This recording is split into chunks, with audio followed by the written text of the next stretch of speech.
Study bye SK. Shukla channel में आप सभी का स्वागत है। आज मैं कक्षा 12 कैकेयी का अनुताप का वीडियो लेकर आप सभी के समक्ष उपस्थित हूँ। यह पाठ सामान्य व साहित्यिक हिंदी के छात्रों के लिए बहुत ही महत्वपूर्ण है, इसलिए इस पाठ की व्याख्या को ध्यान से पढ़ेंगे, तभी आप उस पर आधारित प्रश्नों का जवाब देने में सफल हो पाएंगे। व्याख्या शुरू करने से पहले यदि आप नए हैं तो हमारे चैनल को सब्सक्राइब ज़रूर करें। आपका सब्सक्राइब हमें ऊर्जावान बनाता है। तो आइए व्याख्या प्रारंभ करते हैं।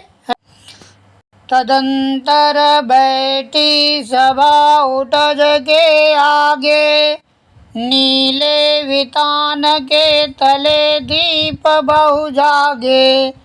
टकटकी लगाए नयन सुरों के थे वे, परिणामोत्सुक उन भयातुरों के थे वे।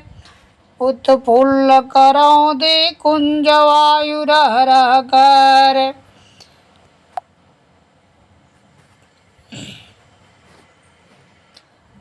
करती थी सबको पुलक पूर्ण महमगर।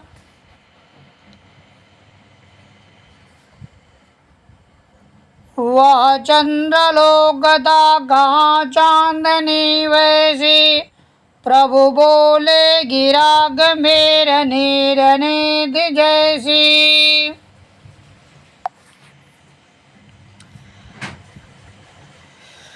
व्याख्या शुरू करने से पहले संकेत लिखते हैं।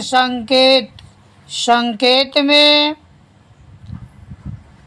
पद्यांश के पहली पंक्ति के 2 शब्द तथा अंतिम पंक्ति के अंतिम 2 शब्द लिखते हैं। फिर संदर्भ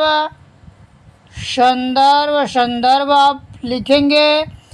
प्रस्तुत पद्यांश राष्ट्र कवि मैथिली शरण गुप्त द्वारा रचित साकेत महाकाव्य से हमारी पाठ्य पुस्तक हिंदी काव्य खंड के पाठ कैकेयी का अनुताप से लिया गया है या अवतरित है।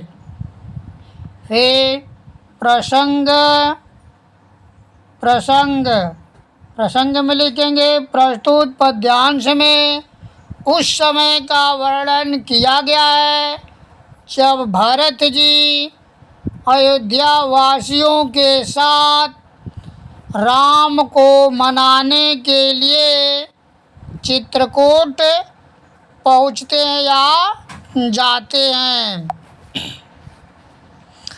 फिर व्याख्या, तो आइए व्याख्या प्रारंभ करते हैं।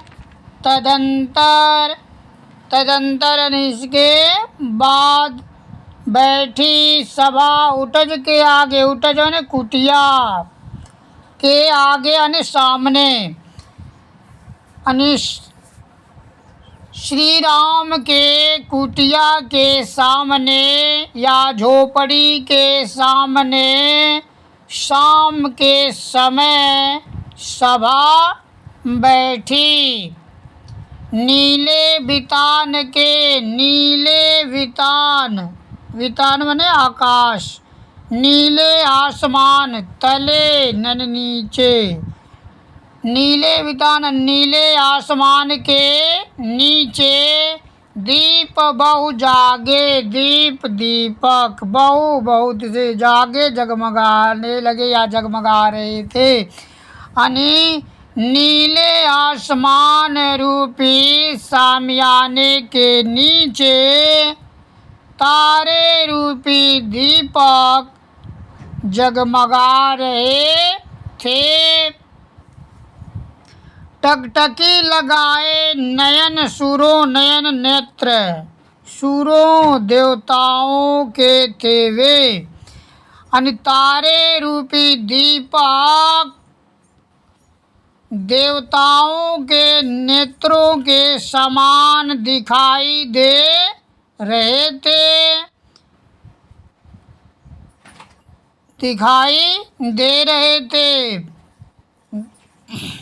और वे परिणाम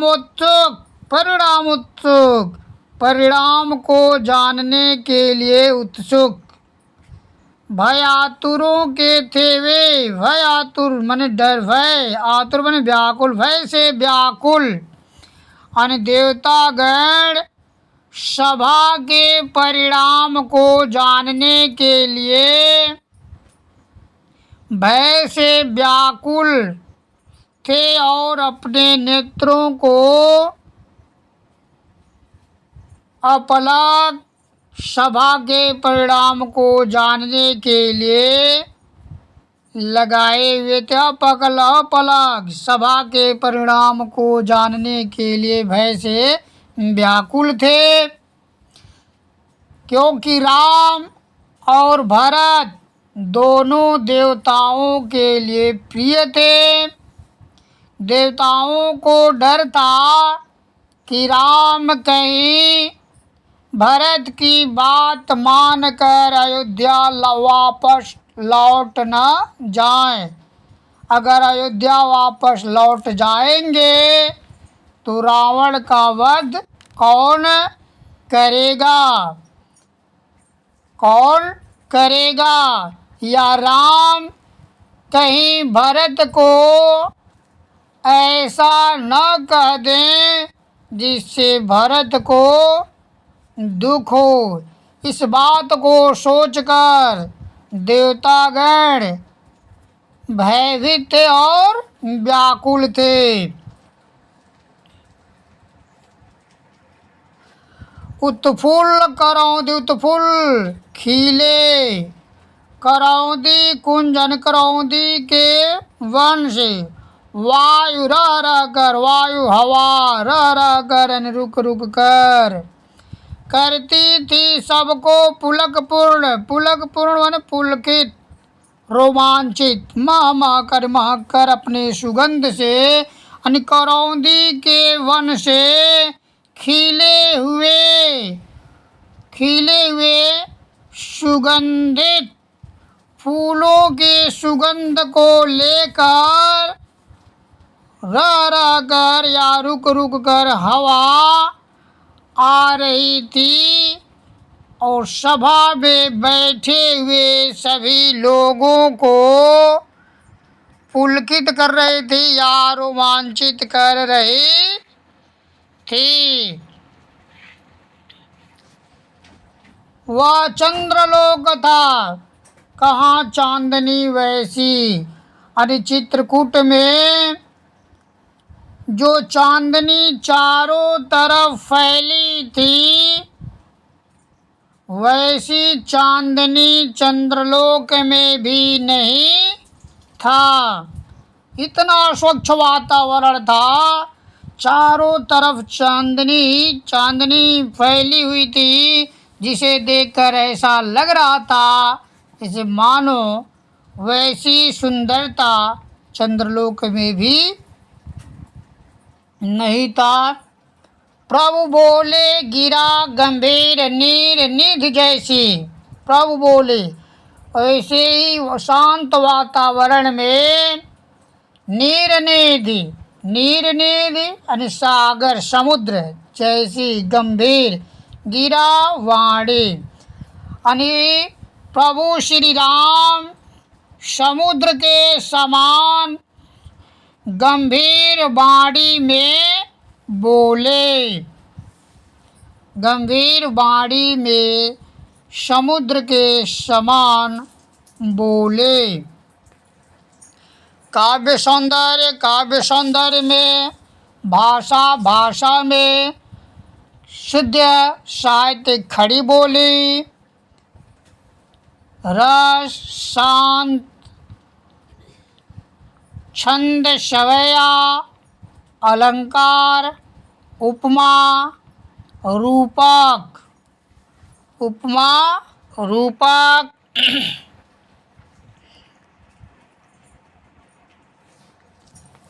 हे भरत भद्रयभ कहो अभिषेक अपना सब सजग हो गए भंग हुआ जो सपना।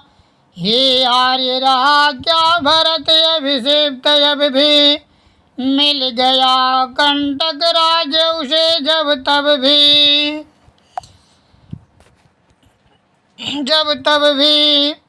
पाया तुमने तर तले अरण्य बसेरा। रह गया विषिप्त शेष तदपि क्या मेरा तन तड़प तड़प कर तप्त तात ने त्यागा। क्या रहा विषिप्त और तथापि अभागा।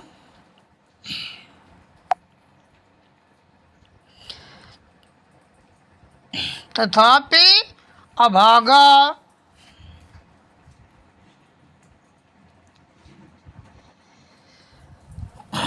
अनि समुद्र के समान गंभीर वाणी में राम बोले। राम भरत से कहते हैं कि हे भद्र, भद्र बने शिष्टाचार सभ्य, आणि हे सभ्य या शिष्टाचार भरत या हे भाई भरत। अब कहो अभिषिप्त, अभिषिप्त माने मनोकामना अभिलाषा इच्छा। अनि राम भरत से कहते हैं कि हे भाई भरत अब अपनी इच्छा बताओ, यहाँ आने का प्रयोजन बताओ, तुम्हारा यहाँ आने का क्या उद्देश्य है। सब सजग हो गए भंग हुआ ज्यों सपना। सब सजग हो गए, सब सजग हो गए। अनि राम के द्वारा ऐसा कहे जाने पर सभा में बैठे हुए सभी लोग सजग हो गए, सतर्क हो गए, सावधान हो गए। ज्यों जैसे भंग हुआ सपना, अनि जैसे मानो कोई सपना टूट गया हो। अनि राम के द्वारा ऐसा कहे जाने पर सभा में बैठे हुए सभी लोग सतर्क हो गए, सावधान हो गए, जैसे कोई सपना टूट गया हो। हे आर्य रहा क्या भरत अभिषिप्त अब भी। अनि राम के प्रश्नों का जवाब देते हुए भरत जी राम से कहते हैं कि हे आर्य, हे राम, रहा क्या भरत अभिषिप्त। अभिषिप्त माने इच्छा अभिलाषा मनोकामना अब भी। भरत राम से कहते हैं कि हे आर्य, क्या अब भी मेरी मनोकामना कोई शेष रह गई है क्या। मिल गया कंटक राज्य उसे जब तब भी अकंटक निष्कंटक, बिना किसी बाधा के, बिना किसी रुकावट के अयोध्या का राज्य मिल गया। यानी मुझे बिना किसी रुकावट के, बिना किसी बाधा के निष्कंटक अयोध्या का राज्य मिल गया। तब भी मेरी कोई इच्छा शेष रह गई है क्या। तब भी कोई मेरी इच्छा शेष रह गई है क्या? पाया तुमने तरतले, पाया तुमने तरतले अरण्य बसेरा। तरतले, तर मन पेड़, तले मन नीचे, पेड़ के नीचे, वृक्ष के नीचे अरण्य जंगल। पाया तुमने, और आपको जंगल में पेड़ के नीचे झोपड़ी में रहना पड़ रहा है। रह गया विषिप्त शेष तदपि क्या मेरा। हे यार, फिर भी मेरी कोई मनोकामना, कोई अभिलाषा, कोई इच्छा शेष रह गई है क्या?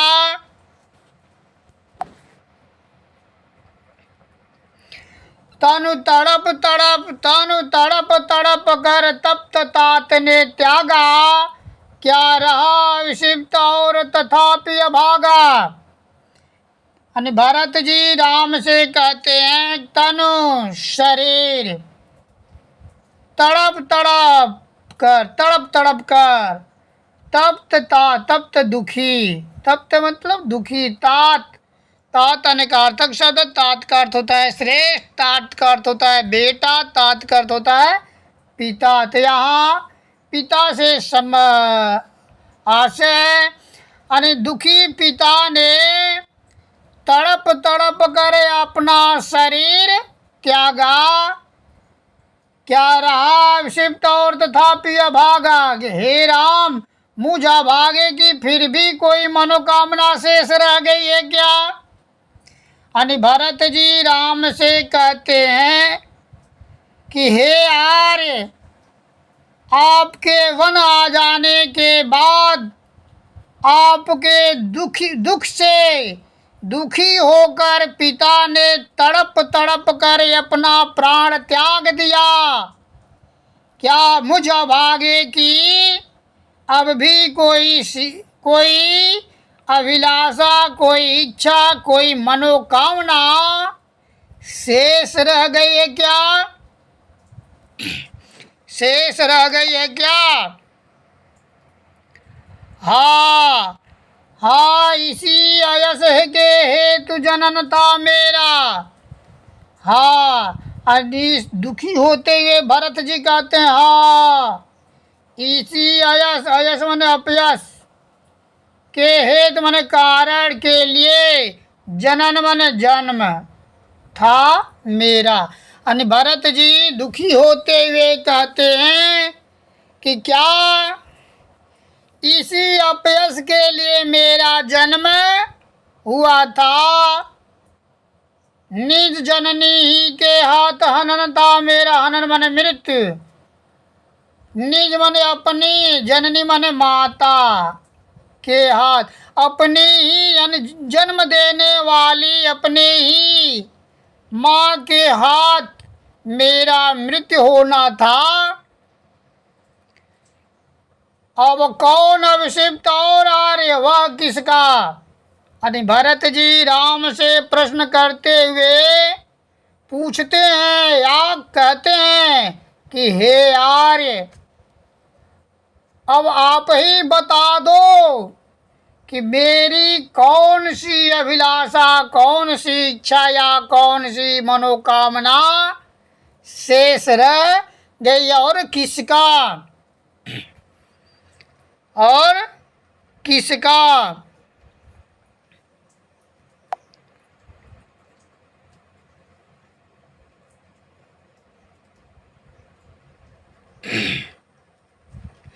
संसार नष्ट है भ्रष्ट हुआ घर जिसका।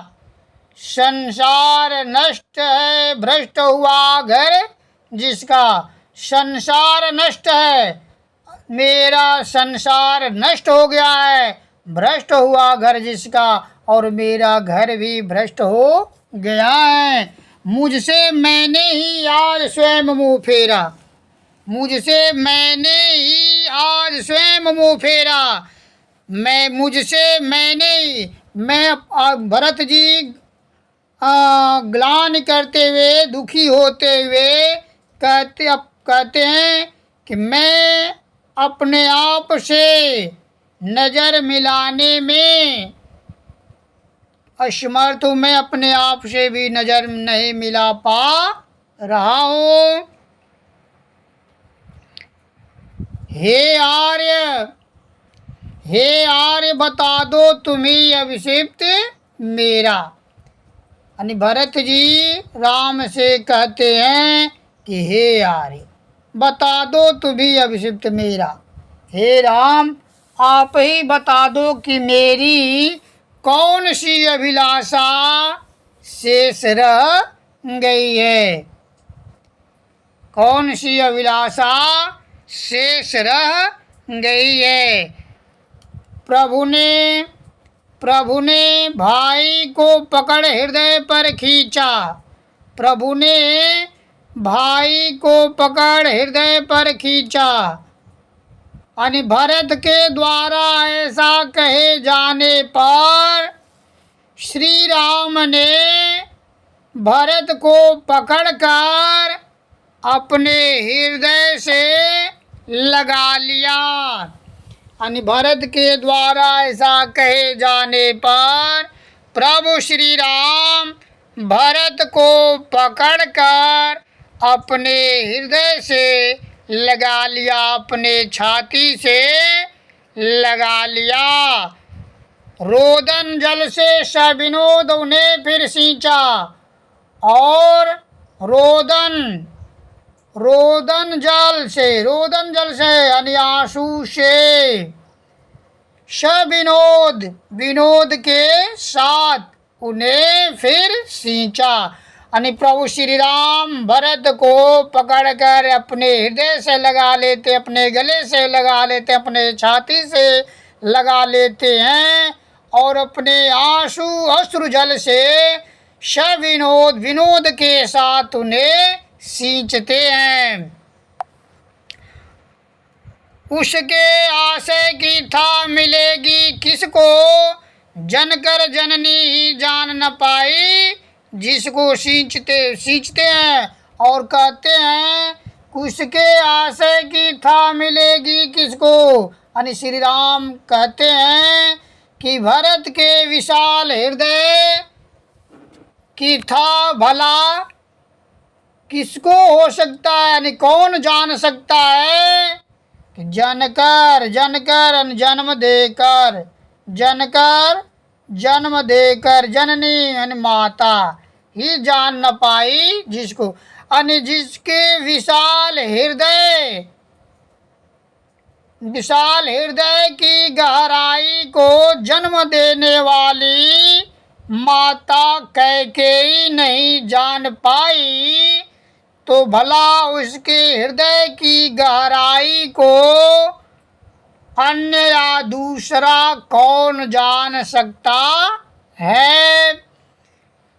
काव्य सौंदर्य में भाषा में शुद्ध साहित्य कड़ी बोली, छंद में सवैया, रस में शांत, अलंकार में अनुप्रास व उपमा।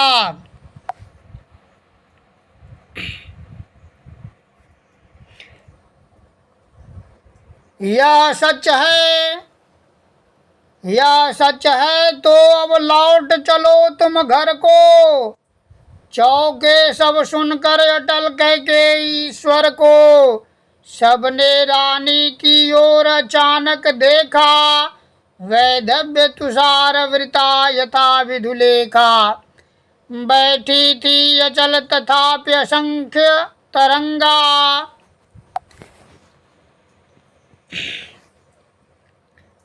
वासिही अब भी हा गोमुखी गंगा।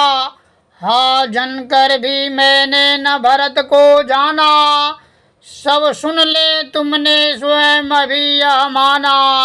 यह सच है तो फिर लौट चलो घर भैया, अपराधीन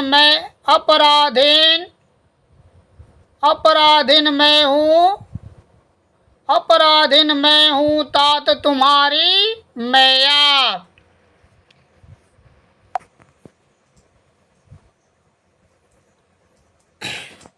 भरत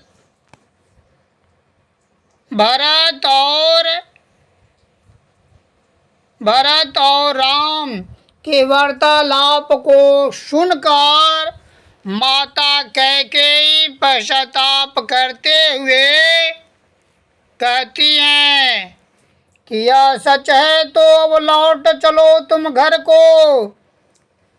और माता कैकेयी पश्चाताप करते हुए कहती हैं कि हे राम, यह सच है तो अब लौट चलो तुम घर को। और हे राम, यह सच है कि मैंने भरत जैसे पुत्र को जन्म देकर उसके विशाल हृदय को मैं नहीं जान पाई, तो हे राम, तुम अयोध्या घर वापस लौट चलो।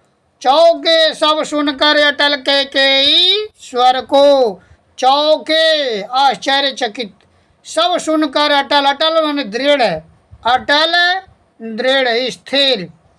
कैकेयी स्वर कैकेयी के स्वर को सुनकर सभा में बैठे हुए सभी लोग आश्चर्यचकित हो गए। कैकेयी के दृढ़ स्वर को, आवाज को सुनकर सभा में बैठे हुए सभी लोग चौंक गए। सबने रानी की ओर अचानक देखा, सबने रानी की ओर अचानक देखा। सभी लोग सभा में बैठे हुए सभी लोग अचानक एकाएक कैकेयी की ओर देखने लगे या देखा।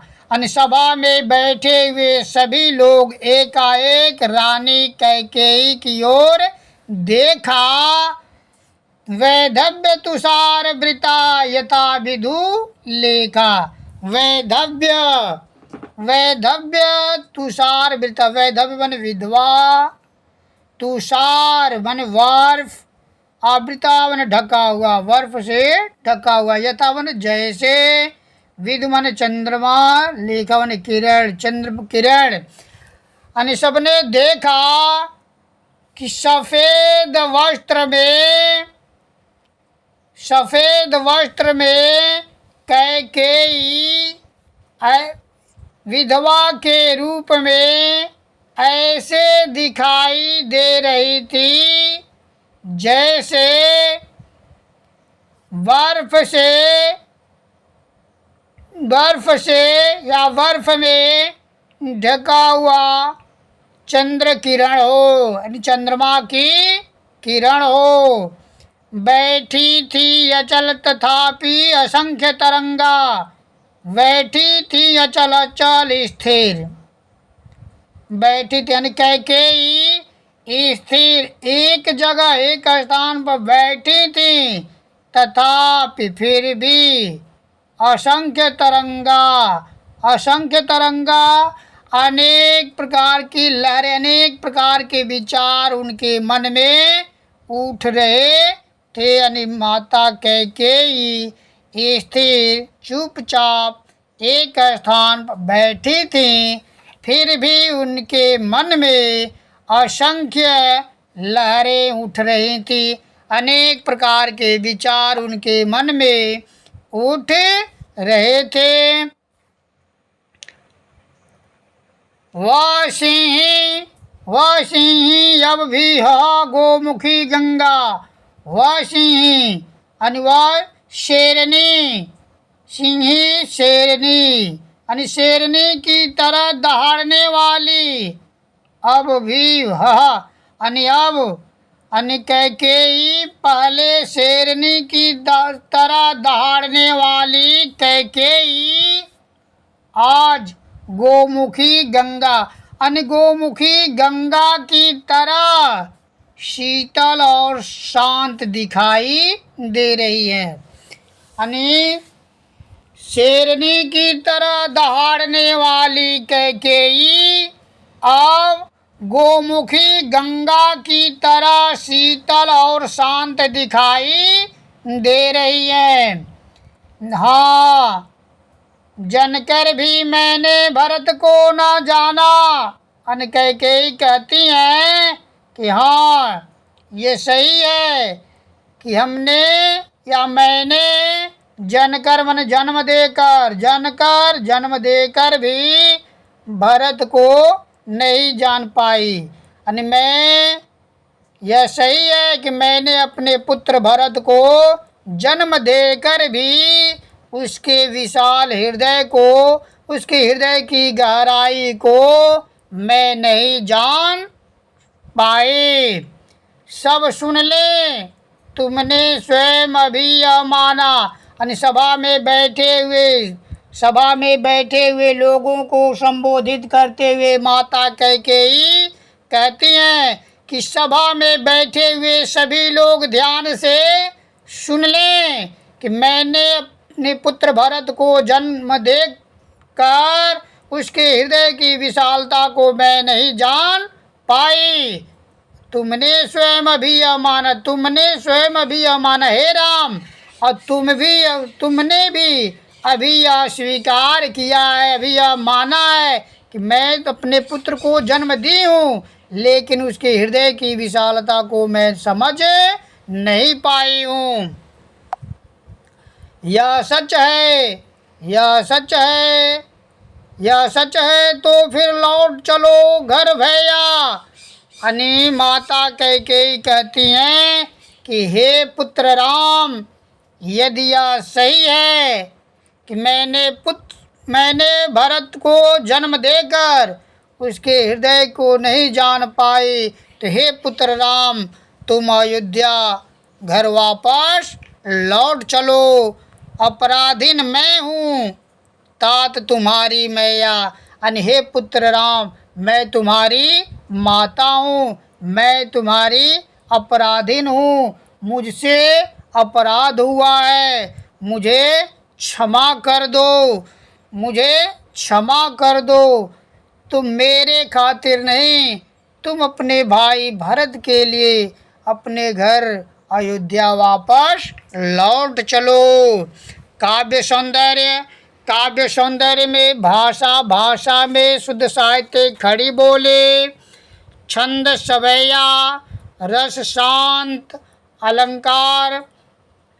अलंकार उत्प्रेक्षा, रूपक, उपमा।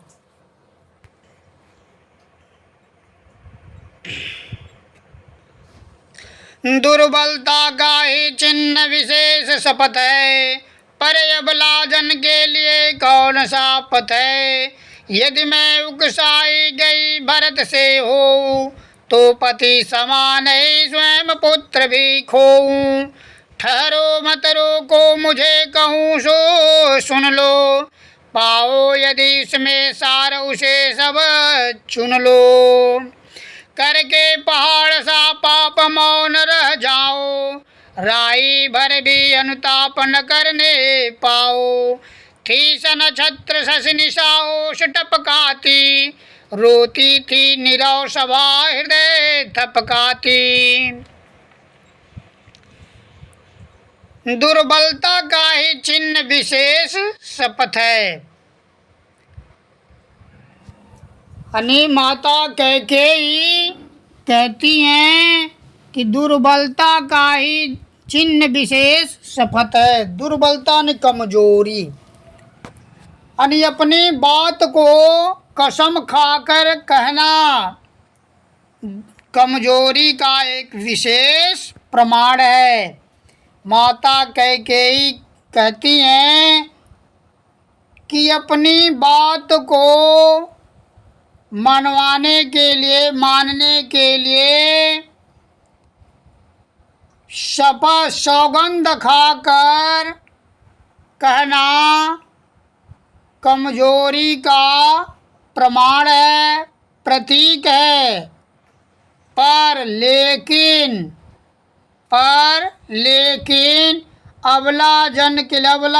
अबलाओं के लिए कौन सा पथ है? पथ माने मार्ग। लेकिन अबलाजन के लिए इसके अतिरिक्त और कौन सा मार्ग है। और कौन सा मार्ग है? यदि मैं उकसाई गई भरत से होऊं, माता कैकेयी कहती हैं, किस कुकृत्य के लिए?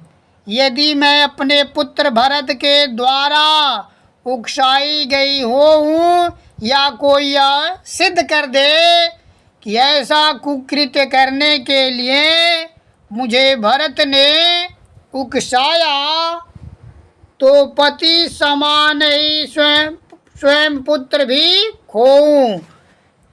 तो पति के समान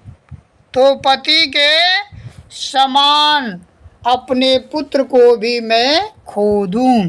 यदि कोई यह सिद्ध कर दे कि भरत ने ही मुझे ऐसा कुकृत्य करने के लिए उकसाया, तो जिस तरह मैं अपने पति को खो दी, उसी तरह अपने पुत्र को भी खो दूंगी।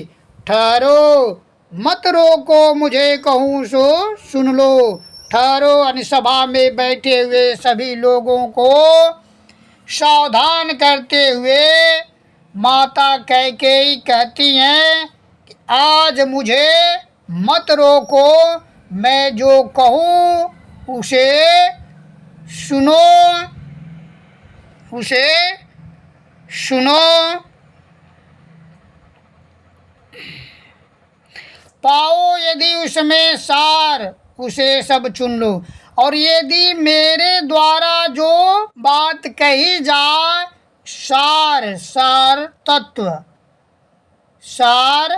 तत्व यानी उसमें कोई तत्व मिले, तो उसे सब चुन लो माने ग्रहण कर लो।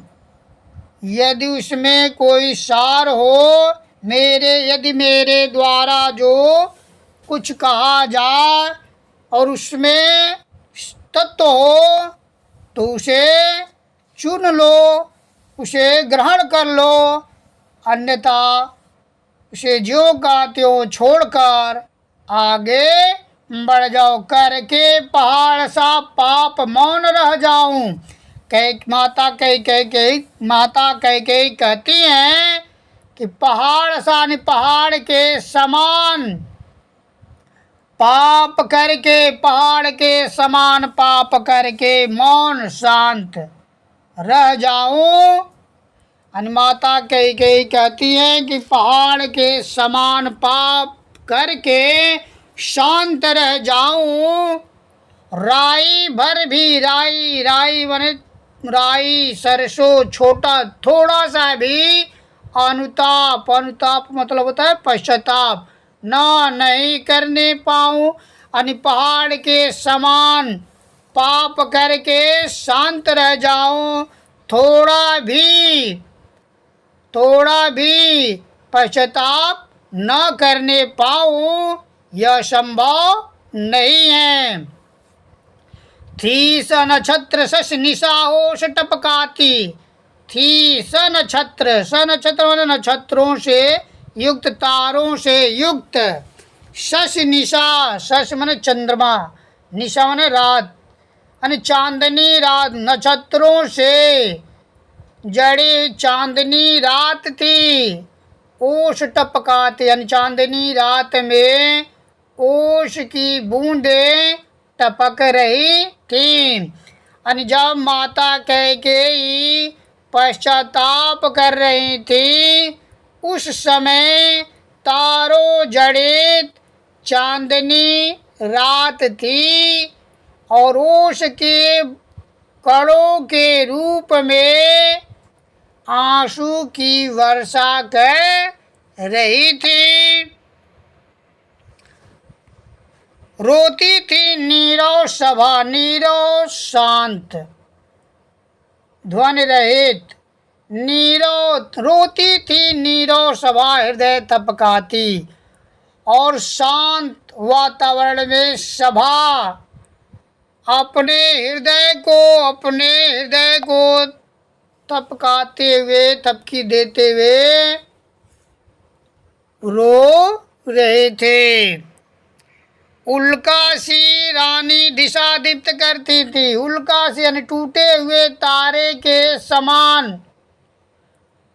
टूटे हुए तारे के समान कैकेयी दिशा को दीप्त माने प्रकाशित, दिशा को प्रकाशित कर रही थी। टूटे हुए तारे के भांत, तारे के समान कैकेयी दिशा को प्रकाशित कर रही थी, यानी दिशा अंधकार को दूर कर रही थी।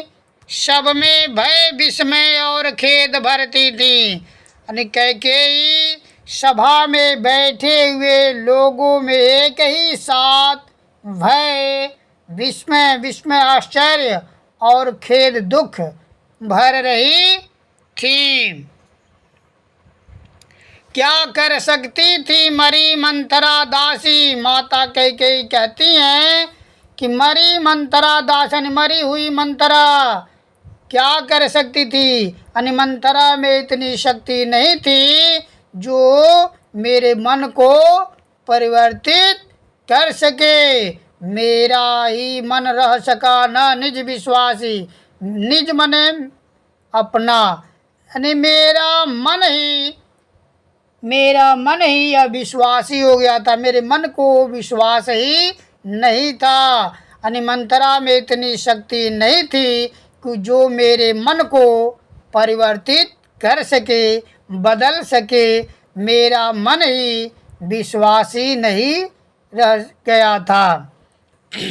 काव्य सौंदर्य, काव्य सौंदर्य में भाषा में शुद्ध साहित्य, कड़ी बोली, छंद सभैया, रस शांत, अलंकार अनुप्रास, उपमा और रूपक। आज के वीडियो में बस इतना ही। शेष पदों की व्याख्या अगले वीडियो में लेकर आप सबके समक्ष उपस्थित होऊंगा।